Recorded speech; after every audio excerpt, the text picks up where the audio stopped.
Hi, it's Heidi with H2 Home Designs, where I share my innovative and artful designs that hopefully inspire you in your home. Now today I'm coming to you from the garage, and I gotta tell you, I'm from Green Bay, Wisconsin, and there's a reason they call it the frozen tundra. It's cold, very cold out here. But the project that I have in store for you today is well worth it. And it requires me to spend a little time in my garage. It's just easier this way, but I think you're gonna love it. So if you're a person who likes Farmhouse or the Farmhouse look, you like projects that you can do on a budget, and you like big impact, this is gonna be a project that I know you're gonna love. So stay tuned. Okay, so let's talk a little bit more about this innovative and artful idea that we're gonna be putting together. Almost all the projects that I do start with some kind of inspiration piece. And for this project, my inspiration was a picture of an old barn. And if you follow me on YouTube or you follow me on Facebook at H2 Home Designs, you'll often see pictures of old farmhouses in my staging. I grew up in the Midwest. I like to say I grew up amongst the cornfields of the Midwest. Didn't literally live on a farm, but lived in a farming community, so I have a great appreciation for farming culture, and farmers themselves. And a number of the photos that I have are farms or barns that belong to people that I know. So let me give you a couple examples. The first one is this. This is an old black and white photo that I did. I took this photo probably 5 to 10 years ago. I just loved it so much, and you can see the tipping of that silo. See how beautiful that is. It's just a very unique barn, and it has a lot of significance to me. So I wanted to go ahead and create some kind of artwork with this. So I took a photo simply with my iPhone. This does not have to be fancy. You don't need a fancy camera to do this. And then I just had it blown up, and I did the canvas wrapping that you can have done with it. And one of the things I'll encourage you to do if you like this kind of idea and you want to try this is don't go small with the picture. You can see it's a good size picture, and you need that kind of size on your wall to really give kind of the drama that you're looking for. So this is the first one that I've done. This is another one that you will see in the work that I do online. Again, it's a barn that has some special significance to me. Took the photo of it, had it blown up, did the canvas wrapping again, and I just love it. I love it in my home. I get lots of compliments when people see it, and it's sort of become almost an icon in some of the work that I do online. So the photo I have today, I want to do a similar thing with, but I don't want to work with the same budget. If you've ever created one of these sort of canvas wrapped pieces, depending on where you order from, this one I happen to get online, it can cost you a pretty penny, especially when you have to pay for the shipping that's involved in it. So today's project, I'll say this one cost me, I'm going to say close to between $75 and $100 all told with shipping. It wasn't cheap, and that was just for the canvas wrapping, and they did a very nice job. It's a high quality job. But today's project is going to cost between $15 and $20 all told. So we got this cool inspiration piece. We got some components that are going to be inexpensive. I think you're just going to love it. So there's the inspiration. The barn that I'm highlighting in this project is owned by a very, very dear friend of mine. I went ahead and took a picture that she had of the barn and cropped it with my iPhone, and then I created a file that I could take to my local copy shop to have printed off. So the really innovative and artful part of this project is really going to be in the way that the picture itself is matted. I decided I wanted to use a door, an old wooden door, as sort of the mat in the frame for my picture, and that's where it's going to get its real wow factor. So guys, the best place in my area to find things like old doors is the Restore Shop. So I went ahead and made a trek on this sort of cold Green Bay day and headed down to my local Restore to see what I could come up with for doors. And it didn't take very long for me to find a door that I thought was just going to be perfect for this particular project. And you'll see that door here. It's a solid wood door, and for this project that's really important. You want to make sure you're working with a solid wood door. And you can see that it has two different panels. There's a larger panel on the top, and there's a smaller panel on the bottom. This turned out to be the perfect thrifting day at the Restore because I also came across this old oak trim, and there was enough of it that I thought this could be a perfect frame for my picture. Incredibly, this old oak trim was 50 cents a foot. So for $4 or so, I was able to get enough trim to cover this whole project. The trim cost just between $3 and $4, and the door cost $7.50. Woo! I would say this is going to be a real thrifty project. So of course I had to go by Lambeau Field in order to get to the print shop. So for all of my Packer fans, this little clip is for you. But I went to the print shop and I made a grayscale print of my image, and I think I made it 36 inches long. So it's a good size print. And they've got a whole self-serve area at the print shop that I went to.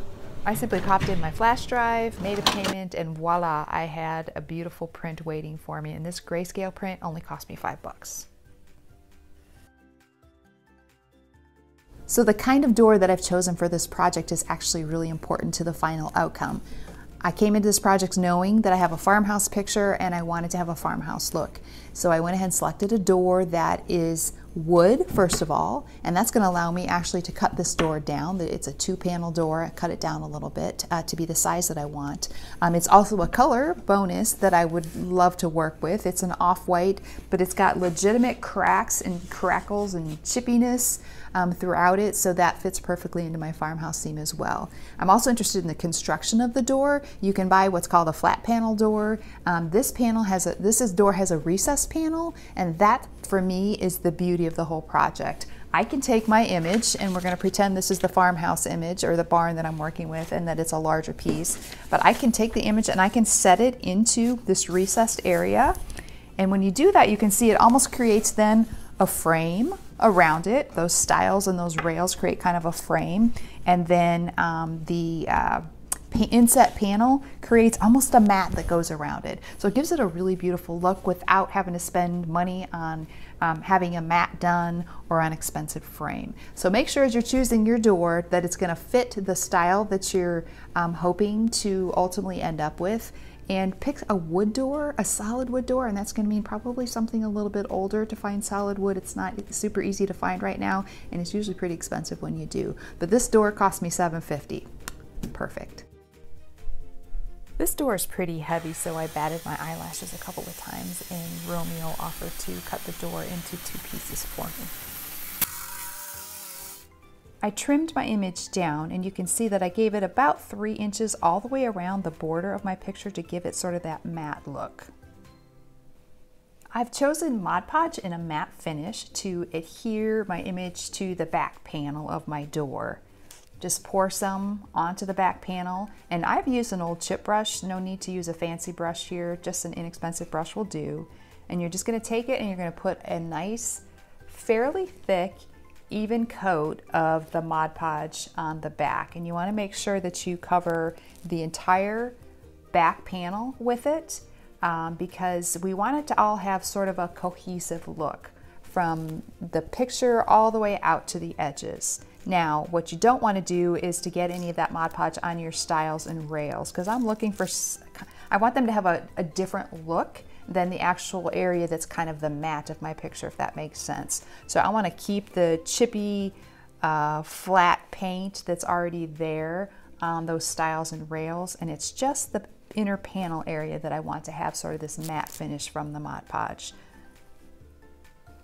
With that fairly thick coat of Mod Podge that's on the panel now, I'm going to go ahead and lay my image on top of it. And I will tell you, this is kind of a persnickety process, so if you have the opportunity to have somebody help you, take them up on it, because you're going to want to make sure that your image is placed in the very center of your panel, and then you need to work it down very slowly and kind of gradually work out air bubbles as well. So that you can see here, I use one hand to hold part of it up. I use the other hand to kind of smooth the image down as I was gently and slowly laying it down onto the panel.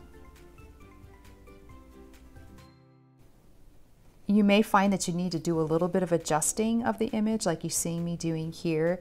It's possible if you do it very quickly, but once that Mod Podge starts to adhere to your image, it causes the image to soften, the paper to soften, and it can tear pretty easily. So I would say once you get it on there, do the best you can to not move it around. So again, if you can get a little help in that process, it'll probably benefit you. You'll have less in the way of tearing and less frustrations as you lay the image down. Now that I have the image in place, I'm going to work out the air bubbles. You want as few air bubbles as possible behind the image. And so I've taken a credit card and I've just covered in some plastic so it doesn't have a super sharp edge. And I'm using that to just carefully run it kind of from the center out of my image, just pressing very gently to press those air bubbles out. And I'll say with this project, because I'm going with something that's got an older feel to it, I'm not as concerned about making sure every air bubble is out. Some of those air bubbles are actually going to create some character and some interest when we're all finished. So don't worry too much about it if you're going for a farmhouse feel. I think it's going to turn out okay, but try and do the best that you can to get the bigger bubbles out, and also make sure that the edges of your image are all well adhered to the Mod Podge, because you don't want those pulling up afterwards. So I went ahead and allowed my image to dry overnight, and I encourage you to do the same thing. Make sure it's plenty dry so you're not working again with a damp image. And then you're going to put a finishing coat over the top of it. Now you could continue to use your Mod Podge if you'd like. I chose to do something called a Polycrylic. It's water-based, and I chose it over the Mod Podge because sometimes I find the Mod Podge can be a little bit cloudy, and I didn't want the Mod Podge to give my image a cloudy look. So I've chosen this Polycrylic, and you're going to apply it the same way that you did the Mod Podge. You're simply going to use an old chip brush, again if you like, and you're going to put it over both the image and that matted area. So all of the recessed panel that we worked with, you're going to want to make sure you cover with a nice, not thick coat, but a thick enough coat, if you will, to make sure that you get the entire image covered and that mat covered in this Polycrylic. And again, that's going to give that whole area a nice matte sort of farmhouse finish. So as you see me applying the Polycrylic here, you'll see that I'm using downward motion, and I'm doing the downward motion like this because, again, I'm trying to create a sort of a feel or a finish to my final project. I would like it to have sort of downward streaks. To me, that looks a lot like an old photograph might in the way that it ages. So I've chosen to go ahead and make those streaks all the way down it, from the top of my mat all the way down to the bottom of my mat. Not necessary, but I think it helps with the final look. And then you can see I've gone back here with just a damp paper towel, and I've wiped off any of that polycryl from sort of this edge here, because I don't want that matte finish to be up on that edge or to be along the stiles and rails that are kind of the frame, so to speak, of the picture.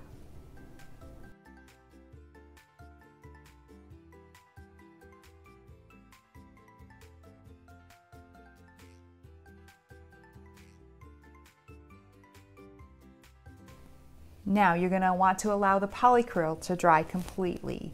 We're going to be doing a sanding technique to it, and you don't want to have sort of the gummy polycryl coming off when you're sanding. You want it to sand off really nicely and just be kind of dusty. So I'm using a 220 grit sandpaper. I like that because it's not too coarse, it's not going to take off too much, but it's also not too fine. And I'm just going to go back, and you can see here I'm working in the matte area first. I'm going back and I'm just sort of smoothing out just a little bit any little imperfections or bubbles that might have been left behind from when I applied the polycryl, but I'm not taking off those vertical stripes almost that I created with my paintbrush as I painted in a vertical direction. So it's really just going back and getting some of those little bubbles and sort of imperfections from the polycryl off. And then you can see I'm going here and I'm again very lightly with a light hand sanding the image, and you can see a little bit of that dust coming off. I'm sanding it because this is going to help give kind of the final finish I'm looking for, again something kind of aged. Once we finish up with the sanding, I'm going to do a little bit more as far as finishing goes, and I think this will help again give a little bit more of an aged look.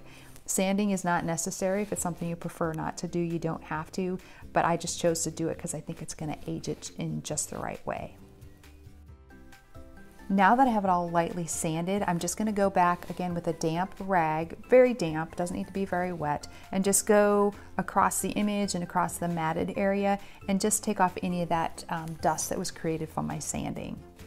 Instead of just leaving the image this sort of grayscale or black and white that you see, I decided I wanted to add a little bit of color to my image so it would look more like maybe a sepia tone. And I'll tell you, when you go to make your copies at the copy store, this is just a little hint, the black and white photos are far cheaper than color. So you're better off going ahead and paying for a black and white or grayscale image, and then adding this little sepia color to it or this aging color to it, than paying for a color image. You'll pay probably 3 times as much if you pay for a sepia color image.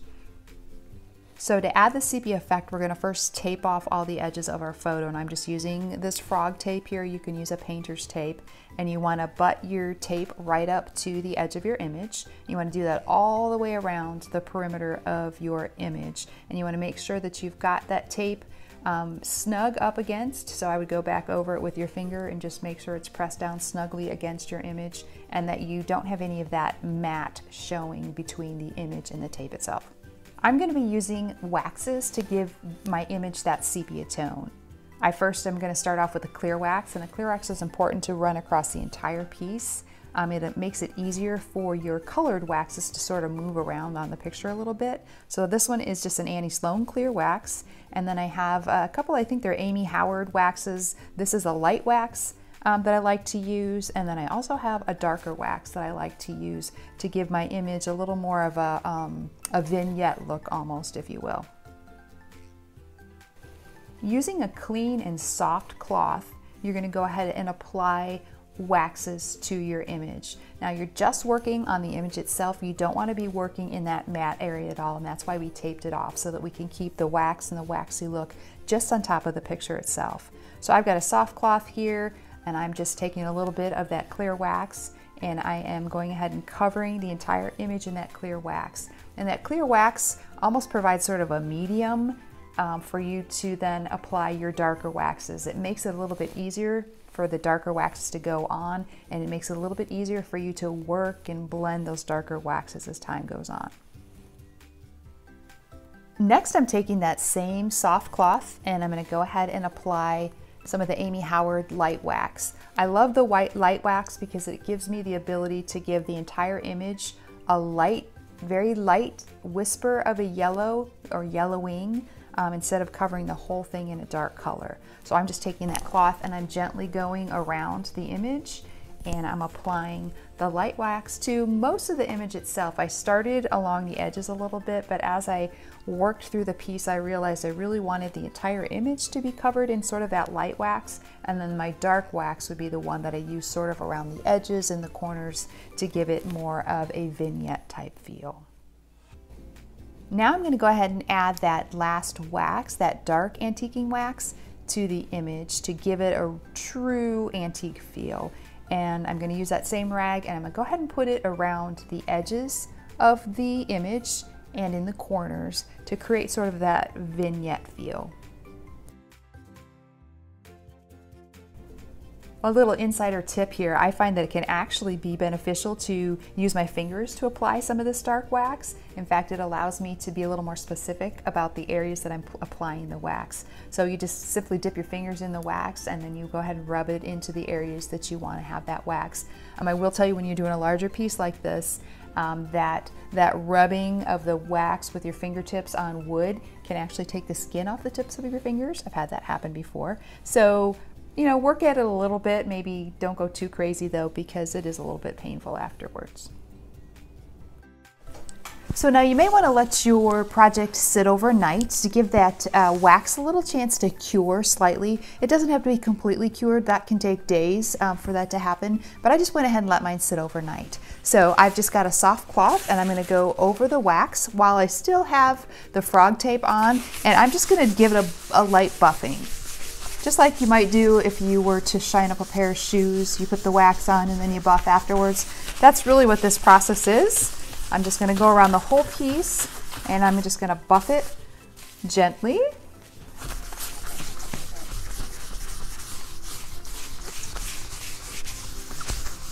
And that just evens out the finish, and it gives it just a little bit of a sheen, but not so much that it's like a semi-gloss shine that you're not going to be you're not going to want for this particular project. And again, I've been trying to go with sort of those striations, those vertical striations down my piece. So I'm going to try and continue to still work with that. So probably buffing up and down like this will be a good idea for me. And try not to go beyond your frog tape because you don't want the wax in this matted area. We want them to be very distinct areas when we're all finished here. So I've got that nicely buffed, and then I'm going to go ahead and carefully remove the frog tape.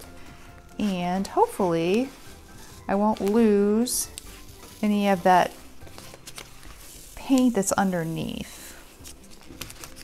And I shouldn't because we applied that decoupage medium and that polycryl over our paint, and we shouldn't peel off any of that paint.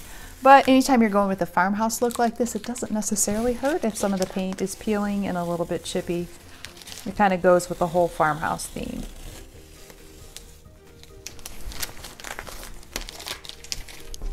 I tell you, it's been painful to wait the 24 hours to do this. I'm just so excited to see what it's going to look like that I had a really hard time waiting. But I know the waiting is important, so don't rush it. Sometimes we have to wait for the good things in life, right? All right, it's looking good. And got one more strip to take off.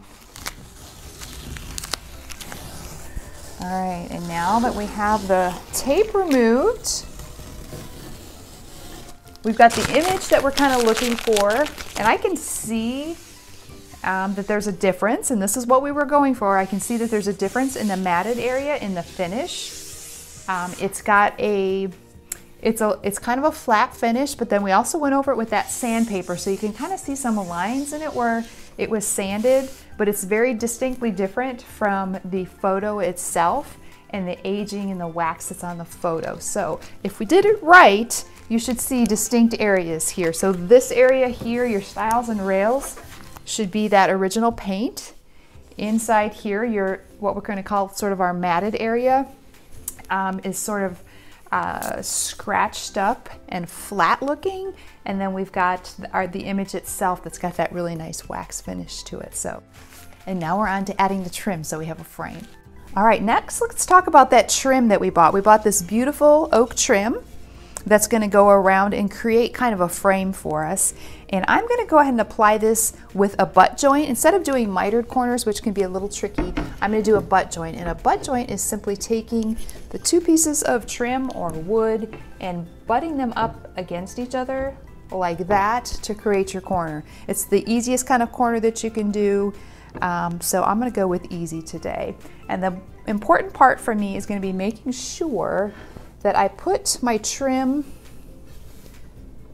I line it up in such a way that I have an equal amount of space here as I do up here.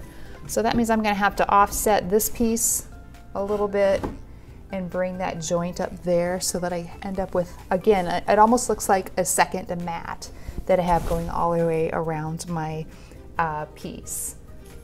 So that's going to require a little bit of glue, a little bit of cutting, and I am going to apply a finish to these. This is not the color we're going to finally land on. So let me go ahead and get these at least cut, and then we'll talk a little bit about the finish that I'm going to put on them. Okay, so I've got my trim pieces cut, and I haven't glued them on yet because I want to go ahead and figure out what finish we're going to use on the trim pieces. You can see here I've got kind of a dummy piece that I put together where I used, I don't know, 5, 6 different colors of paints and washes just to see what might look nice with this. And I might encourage you to do this when you're creating pieces as well. Sometimes you have an idea in your head of what might look nice, and then when you actually see it together you go, maybe not, I like this one better. So looking at this, if I wanted to go a pure farmhouse, kind of white on white, tone on tone kind of thing, this white chalk paint I think could be really pretty. There's also a sort of I did a dry brush with a chalk paint that might be pretty as well. It gives it a little more of a rustic, chippy look. But I think I've decided I'm going to go with a color that's not quite this dark, that maybe has a little bit more maybe orange to it. to sort of pull out a little bit of the aging that we created in the picture. And I'm going to do that using this product. It's a Waverly product that can be purchased at Walmart. It's just called Antique Wax. And you take this and you mix it 50-50 with water. So 50% of this, 50% of water, and then you go ahead and just brush it on. So I'm going to try that. I'm going to give it a couple of coats and we'll see how it turns out. So I'm going ahead and I'm applying this water and wax wash, if you will, to my trim. I'm just using an old chip brush and I'm painting it on. And again, it's 50% water, 50% of the antiquing wax. I'm just gonna brush it on. You can brush it on and then wipe some of it off if you just wanna have more of a stained effect. I think I'm gonna go ahead and brush this on and let it dry, and I may even do a second coat just to hide a little bit of that yellowy orange color that you see underneath in the oak stain as it was originally. A really good quality wood glue like Titebond and Brad nails are what I use to adhere the trim to my door. I created the butt joints by first laying down my horizontal piece, lining it up, and then I went back in with my brad nailer and just added a number of different nails to hold that into place. And then I simply continue the process of adding on my trim in the same way all the way around the piece. Unless you think I always like my design ideas, I don't. I didn't like the dark trim, and so I decided to go back over it with a white chalk paint. Painted it, get a little bit of distressing, and then I went and actually added the name of the farm, and I think by doing this with some lettering and some ink, it gave it just the touch that the whole thing needs. And here's the final piece. What do you think? I love it. It's big, it's got presence, it says Farmhouse, it's got very special meaning to me. It's just stunning. I couldn't be happier with the way that the whole thing turned out.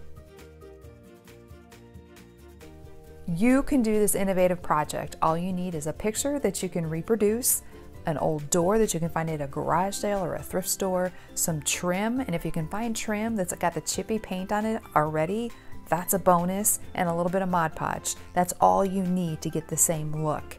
And if you want to add some of the little touches like I did, like antiquing it with a little bit of wax and adding the New Hope Farm at the bottom, you can do that, but that's not all required. You can do this and it can be beautiful.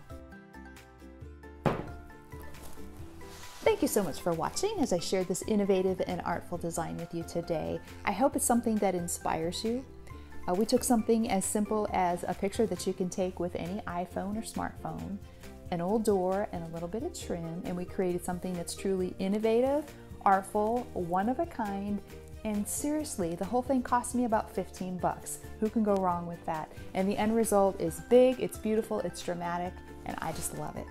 So if you enjoyed this content, I'd ask that you subscribe to my channel, and if you know some others that might be interested as well, share this content with them. I would love to have you do that. And tell me what was your favorite part down in the comments. And if it's up to you, be the reason that someone smiles today. I look forward to seeing you again soon with some more great innovative and artful designs. Take care.